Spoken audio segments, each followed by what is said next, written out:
Good morning. How is everybody this morning? Good. Good. For those of you who don't know, my name is Molly, and I am the student body chaplain this year.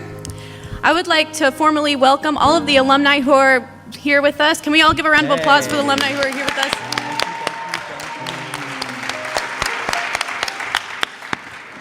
I will say that personally, it's a wonderful thing to be in the same room with people who have gone through similar experiences at different times.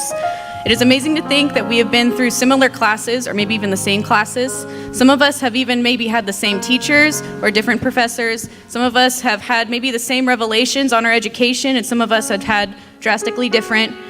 Some of the things that we've gone through are exactly the same as every single generation. One of them could be, we all know what it's like to go up the hill of A.F. Gray. We all have that in common. And this morning we can share the moments of worship and prayer together as well. So I'm really excited for that, and thank you for being able to be with us today and share this space with us. Amen. I would like to bring up Veronica for some announcements now.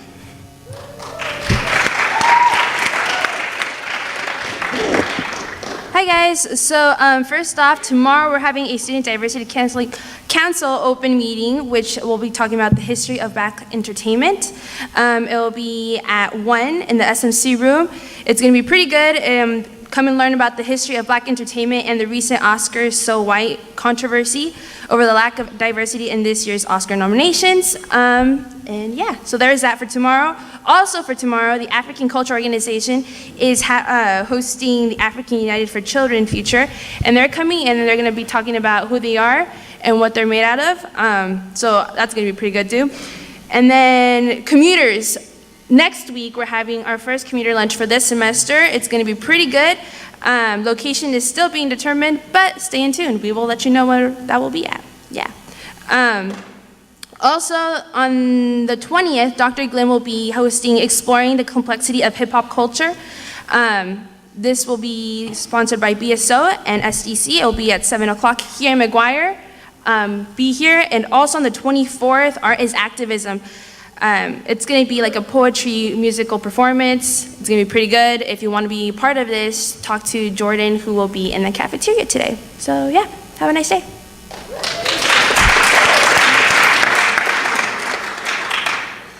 If I could have everyone stand, we're going to do a call and response to worship.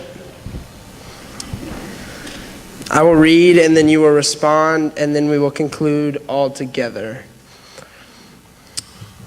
Okay, sweet. God is uniquely present as we gather to worship this morning. He is present in his sanctuary. He is present where two or more have gathered in his name. He is present to edify. He is present to save the lost. He is present to restore. He is present to open blind eyes. He is present to make friends from enemies. He is present to soften the hard-hearted. He is present to give life to the soul that is dead. He is present to welcome the prodigal and the lost back home. He is present to bless the poor in spirit. He is present to bless those who mourn. He is present to bless the meek. He is present to the merciful. He is present to bless the persecuted. He is present to feed those who hunger and give living water to those who thirst. He is present to forgive. He is present to love. He is present with us. Let us receive all that he is in one. Thank you.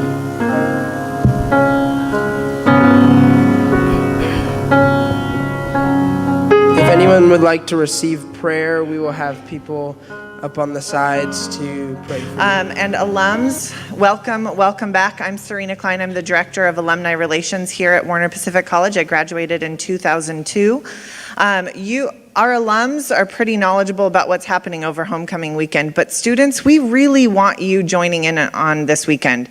It's important that you engage with our alums because they have a lot to bring you, and that's why my job exists, is to bring our alums back to strengthen your experience here as well. So students, we want to see you tonight at 5 o'clock to see Jonathan Mays. He graduated in 1978, I believe, and he is the Senior Vice President of the Albertsons Companies, and he wants to teach you how to use your time in college to propel you into your career. So please come for that. And then you can also join our alums at 7:30 to hear his top 10 tips for career success. So come back, hear that, take lots of notes. I will be taking notes. It should be really exciting to learn from him tonight. And then we also have a women's basketball game tonight at 7:30 as well. Yay, go Knights. All right. And then tomorrow is Friday, and we have our first alumni musical theater concert. So we have alums coming back and singing musical theater. It's going to be so fun. So come back and enjoy that with us. Alums come back, students come and enjoy it. And also we have a men's basketball game tomorrow at 7:30 as well. And then a dessert reception following the concert. And then on Saturday, students, the things I really would encourage you to think about is come back, come to the chili feed. We'll be in this room. It'll be a carnival, a chili feed. We'll have a photo booth up front. You can swipe and you will have all the chili that you could possibly want up here. It'll be delicious. And then we also have a women's and men's basketball game on Saturday as well. So alums, you have lots of other things for you to come to, but I wanted to really highlight the things for students as well. All right. Now what I would love is for all of our alums, if you're able, please stand, alums. We want to see you, all of our alums and employee alums. Yay. Stay standing, stay standing. All right, stay standing. Stay standing. Have a seat if you graduated in the teens, in the 20 teens. Okay, they're not here. Oh wait, Nikki would sit, okay. All right, if you graduated in the 2000s, that would be me. I'm gonna go, okay. All right, if you graduated in the 90s, have a seat. In the 80s, there goes Julie. Oh, Julie's out. 70s. Oh, okay. 60s.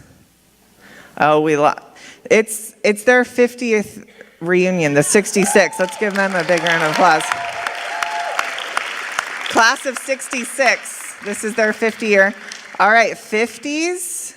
Have a seat. Oh my goodness, let's give them a round of applause. Thank you.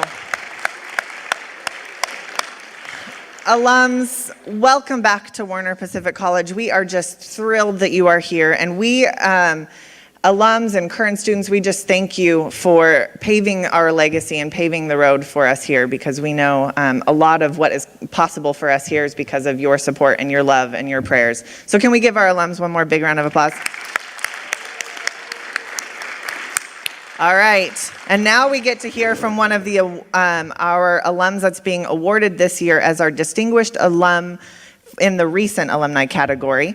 She is the senior executive, or the executive director of City Crossroads Ministry down in San Francisco. So this is a ministry that's open to really keep kids busy after school, but also introduce them to Jesus. And Heather Phillips is she's a 2006 graduate, so she graduated 10 years ago, and she's our 2016 Distinguished Alumni. So please welcome Heather up to the stage. I'm short. So good morning and welcome, and thank you so much for having me here this morning. It's an honor and privilege to be back here. I haven't really been on campus in the last 10 years, and so the place is very, very familiar, but really changed as well. So it's great to be back and to see so many folks here. As Serena said, I am the executive director of City Crossroads Ministries in San Francisco, which I kind of got there by accident, which we all know is not an accident, but God's call. And the title seems really fancy, and I'll tell you, it's just a way to hide all of the really awesome jobs you get to have as an executive director. Like Serena said, we are open after school. We like to call ourselves the after school program. We're open in the late evenings from 4 to 9 p.m. So we work in partnership with some after-school programs in our neighborhood. So we take the kids who, in the afternoon, when the after-school programs are closing, their parents aren't available. So they come to our place. We feed them dinner. We hang out. We get the joy of helping with homework 10%, and 90% playing dodgeball and having a really good time. Which is great, because the heart of our ministry is really about relationship and spending time with one another and growing and learning together. I have had the awesome privilege of being there for 13 years. I started as an intern the summer before I came to Warner Pacific College. So just last month, one of the children that I saw him be born, turned 11, and he is going to be a middle schooler, and that freaks me out. I don't want to stand up here and be that cliche person who's like, 10 years of your life will go by in a blink of an eye. But I'm telling you that if you asked me when I left Warner, I would have said like, yeah, a few years ago, 10. 10 is the answer. So I say all this to say I am not a pastor. This whole speaking thing is not my normal gig. My normal gig involves asking for money, fixing broken toilets, coordinating field trips, hiding broccoli and macaroni and cheese. I'm good at spreadsheets. But when they called and asked me to speak and they said your chapel theme this year was step into the story, I thought, okay, I can do this, because when I talk to groups of people, generally they're elementary school students and we're good with stories. And so I thought about what story should we dive into this morning? And my middle schoolers and I, our favorite story comes out of Judges chapter 3, which, if you don't know that off the top of your head, is the story of a left-handed judge named Ehud, who takes out this morbidly obese evil king, Eglon, which, to make a short story shorter, Ehud sneaks into the king's house, stabs him, and it says that Eglon is so fat that his stomach closes in over the handle of the sword, which is an awesome picture when you're telling that story. He locks the door and then he jumps out the window and leaves. And it says, meanwhile, the guards are standing outside. My favorite is the line that says, to the point of embarrassment, because they think that the king is relieving himself. So, you know, it's a great story. It's got action. It's got comical characters. There's poop. So, you know, middle schoolers love it. But I kind of thought we would go somewhere else this morning. So, but still had to throw it in there for a bonus for you. So this morning, we're going to look at a story that comes out of the Gospel of Mark in chapter 10, verses 46 and 52. But if you can give me just a little bit of leeway, I'm not going to read it verse for verse here. I'd like to just tell it. And that really, for us and what we do at City Crossroads, imagination and play is such a huge fundamental value that we have. Being able to leave the world that exists around you and go into some place that is in your mind is a wonderful gift that God has given us. And so when we read the scriptures, they come alive so much more when we can take it and really start to picture what was happening in this story. So if you'll bear with me, this is the story of blind Bartimaeus.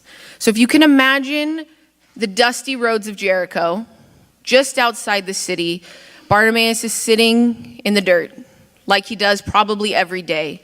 He's waiting for somebody to come by and take pity on him, drop off maybe some money, maybe some food, help him out, because he can't do anything else.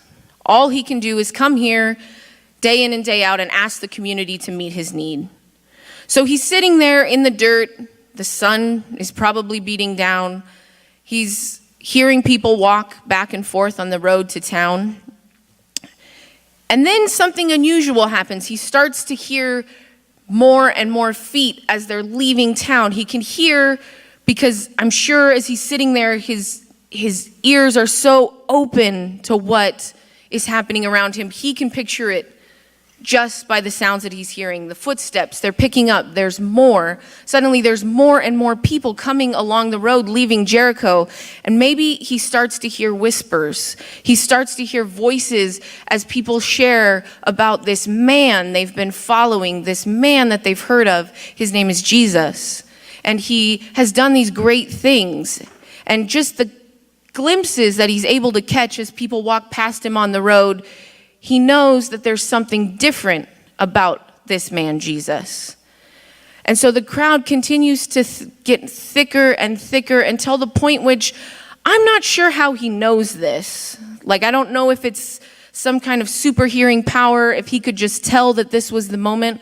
but he can tell that this is the moment that Jesus is coming by. And here he comes with all of his people around him, and he can't help himself, so he just shouts, "Jesus, Son of David, have mercy on me." And immediately, people are upset. They're like, "Shut up. Nobody wants to hear from you. He's too busy for your problems, for the things that you have going on. Be quiet." It says in the scriptures they rebuked him. They want him to go away, that this is not his moment. But Bartimaeus, he doesn't care. He's like, "What do I have to lose? I'm going to yell even louder, 'Jesus, Son of David, have mercy on me.'" And the more that he yells, the bigger scene that he makes, Jesus stops. And he says, "Come here." And it says that the people turn to him and they're like, "Well, now you've done it. You've got his attention. Cheer up. Go on out there." And so it says that he stands up and he leaves his cloak behind and he finds Jesus. And I'm imagining Bartimaeus going through the crowd like, how does he know who Jesus is? Like, is he feeling people's faces? Like, does the crowd part like the Red Sea? We don't know, but he finds his way to Jesus. And it's kind of one of those moments where Jesus asks the really obvious question. He says, "What do you want?" And Bartimaeus says, "I want to see."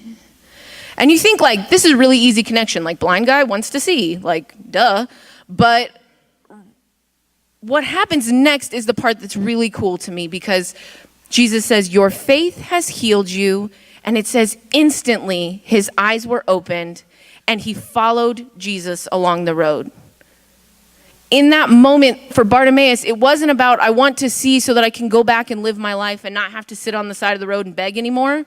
It was, "I want to see so that I can follow you, so that I can take up what is happening here and follow you wherever you might go, Jesus." And I just love this encounter. I love these biblical exchanges where there's these unlikely characters in these little moments, and yet I think that they have so much to show us and to teach us. There's 3 principles that I draw out of this story that I wanted to share with you this morning. And the first comes from blind Bartimaeus' total determination to make a ruckus, to break the rules. He was not deterred by what anyone had to say to him. He knew what could heal him. He knew what was important, and he was going to make a scene. And so my encouragement to you in this story is to learn to make a scene. God has given us the eyes to see injustice in the world around us. He has given us the eyes to know and the hearts to know what needs to be changed. And in those moments, we can sit silently on the sidelines, or we can cry out to Jesus. And there will be naysayers. There will be people who say, "Shut up. Nobody wants to hear about that. We're not talking about that. That makes me uncomfortable." They'll tell you to be quiet. But like Bartimaeus, we just have to shout all the louder. We have to be willing to use our voices to cry out to God and to make a scene, even when it's hard. And this is especially true for those of us who have a voice of privilege. In certain circles and communities, each one of us has that voice of privilege, a voice where for some reason you are taken more seriously than someone else. You have been given a platform. And even more is that your responsibility to call out things of injustice, to point towards God. And that's a challenge to us, to go boldly in those things. My second principle is somewhat counter to the first, but not really, and that's to shut up.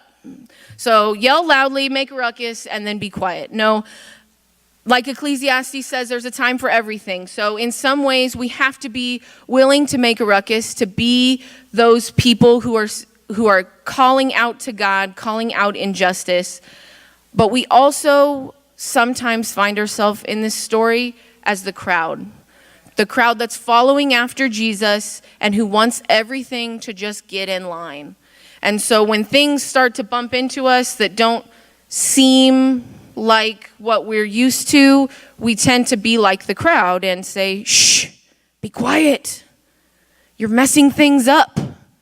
And so there's times when we have to learn to step back.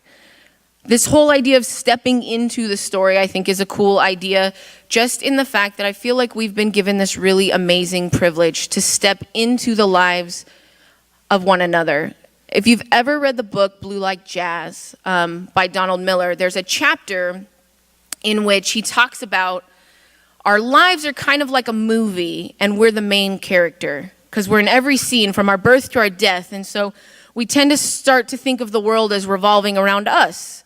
And not in the super selfish, the world is mine, but we do. We start to think of the world in terms of our own perspective all the time. And the challenge to step into someone else's story is to leave yourself behind, to try and take off your perspective and the things that you see, the way that you view the world, and to just set them aside momentarily so that you can genuinely listen. This crowd had the opportunity to listen, but instead they were just trying to silence this voice that didn't fit. And it's more important to us to live a life that's deeply committed to other people. And sometimes that means being quiet and listening to others as they cry out to God, to try and understand the world from their perspective. This is something that I had to learn a lot. When I first came to San Francisco as a recent graduate, I had a social work degree. I was like, yeah, I'm going to save the inner city. Check me out. I knew nothing. And that's 10 years of being there, I realized how little I know in general. And it's in the tiniest of things and in the biggest of things. I used to be one of those people who was really upset about things being on time. It was very important to me to be on time. You have to get to the meeting. If you're not 5 minutes early, you're late. It was very time. Living 10 years in my neighborhood, you learn that that does not matter. What matters is not hurrying from point A to point B to make sure you're not late, but it's stopping along the road to have the conversation to say, how are you doing? And genuinely listening for the answer instead of rushing past to say, I'll talk to you later, I'll schedule it in because I gotta go, I can't be late. It's better to show up to a meeting 15 minutes late and say, I'm sorry, I was just talking with somebody, and did you know that they're really struggling with this, or this is how we can help them, or we're celebrating this together today. And having that opportunity to take time to be not about myself, not about the world that I come from and the things that seem right to me, but to really embrace what are the values and the importance of the things around us. And that's the privilege of encountering people who are different from you, no matter where you end up. I was a kid who grew up in the Central Valley of California, which is much like the Midwest, who ended up in the middle of, on 6th Street in San Francisco, which is one of the most diverse places anywhere in the world. And you think to yourself, that's one story, but there's the flip side. Anytime that you encounter a whole group of people who think differently than you, you have the opportunity to step into their story. You have the opportunity to embrace them, to hold on to the things that you think you know, and to listen. So the last part, or the last principle that comes from this story that just really sticks out to me is really the question that says, what is holding you back from following Jesus? Blind Bartimaeus is sitting on the side of the road, and when he calls out to Jesus and he comes face to face with the question of, what do you want? He says, I want to see.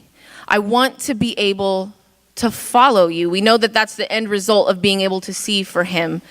And there's so many times that in our own lives, we have to ask ourselves, what is holding us back from truly following Jesus wherever he may call us to go? Sometimes it's our unwillingness to understand other people. Sometimes it's our unwillingness to make a ruckus or to be uncomfortable, or sometimes it's fear or doubt. But God says that if you cry out to me and you come to me, I'll take care of it. He meets Bartimaeus in that place. And I mean, don't hear me wrong in the sense that this is some sort of like health and wealth genie experience where you can like, okay, Jesus, what keeps me from following you is I need a $900 million Powerball ticket. And so I bought one and it's going to work. It's such a deeper level, a greater understanding that coming to Jesus saying, this is what I need so that I can follow you, Jesus is going to meet that need 10 times over, beyond anything that you can imagine. When I was privileged to work in the ministry that I did, I started out as an intern and I had a job at a coffee shop to make ends meet. We raised funds. I was able to work for a while. And then there was this really scary moment in the ministry where we almost closed the doors, and suddenly I couldn't be there most of the time because I had to work another job. And I cried out to God, like, what are you doing? This is a ministry that's been here for 30 years, and what do we do now? And yet God, in each and every one of those moments, he says, trust me and leave behind all the things that keep you from following me. Those things that are hindering you, that are holding on to you, leave them behind and follow me. And every time that we've done that, God has provided tenfold, 50-fold, blown my mind in the things that he can do. And it's something that I know is a testimony that so many other people can give in their own lives, that there's this moment where you kind of put it all out there. And I don't know anyone who has said, I put it all out there and then it all fell apart. God is faithful to continually meet us along that road as we seek him. There's a verse in Micah chapter 6, verse 8. It's a verse that a lot of folks are familiar with. And it says, hold please. I'm not going to mess it up, so I'm going to look it up. Okay. It says, he has shown you, O man, what is good. And what does the Lord require of you? To act justly, to love mercy, and to walk humbly with your God. And when I look at the story of blind Bartimaeus, those are the things that I see. I see that we are called to act justly, to be loud, to make a ruckus about justice, about the things that matter. And not just the things that matter to us personally, but the things that matter to the heart of God. And that we have to be willing to act on that. And to love mercy, to really love people in a way that hears who they are as a person. Regardless of if we think the same, if we believe the same, if we look the same, if we act the same, if we talk the same, doesn't matter, because I love you genuinely as a human. And to walk humbly with your God every single day, asking yourselves, what are the things getting in the way of pursuing God? And how do I begin to lay them down? How do I cry out to God and say, God, meet me here that I might follow you all the more?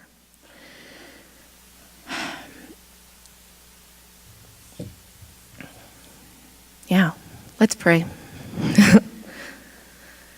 Father God, we just thank you just for your loving kindness to us, God, that you have just bestowed the richness of your mercy and grace upon us, God.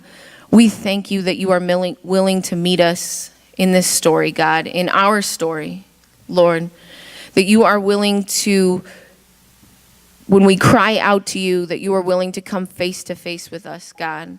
When we share those things that hinder us from coming to you, God, that you are willing to throw them off of us, God, to carry that weight on our behalf. And God, we thank you that as we follow you, you send us out in the world to love one another well. And I pray that we would, God. As we seek your face, God, just teach us to love better. In your name we pray. Amen.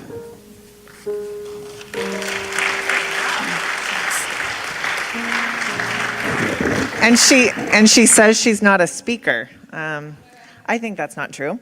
Well, thank you so much, Heather. We have a sweatshirt. You can wear it around the kids proudly.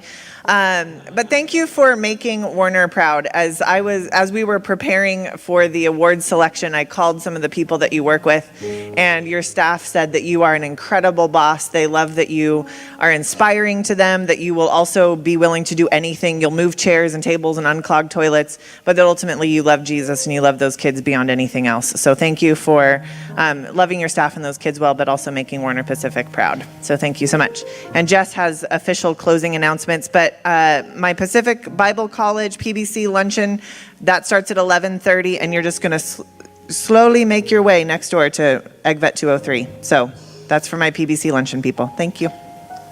I'd like to take a moment and to reflect on Heather's words from a little different point of view. Warner Pacific College brings back Heather Phillips to honor her, not simply just for her or for the benefit of the institution, but honestly for the benefit of our students. And let me think about it for this way. Like,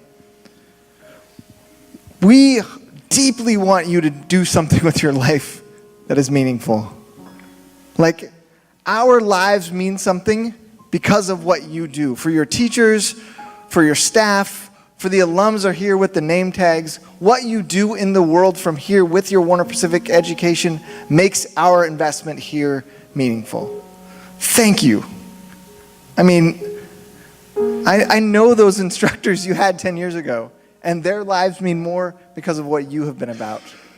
And that's why we bring her back, because we cannot wait to see what your imagination brings to the world as you leave to this place. Let us pray.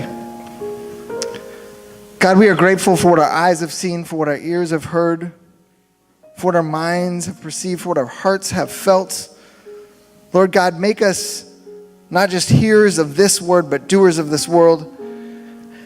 As we leave this place, we are grateful for those that have come back to be with us, and we're grateful for our time this morning. In the name of Jesus Christ, we have gathered and we pray. Amen.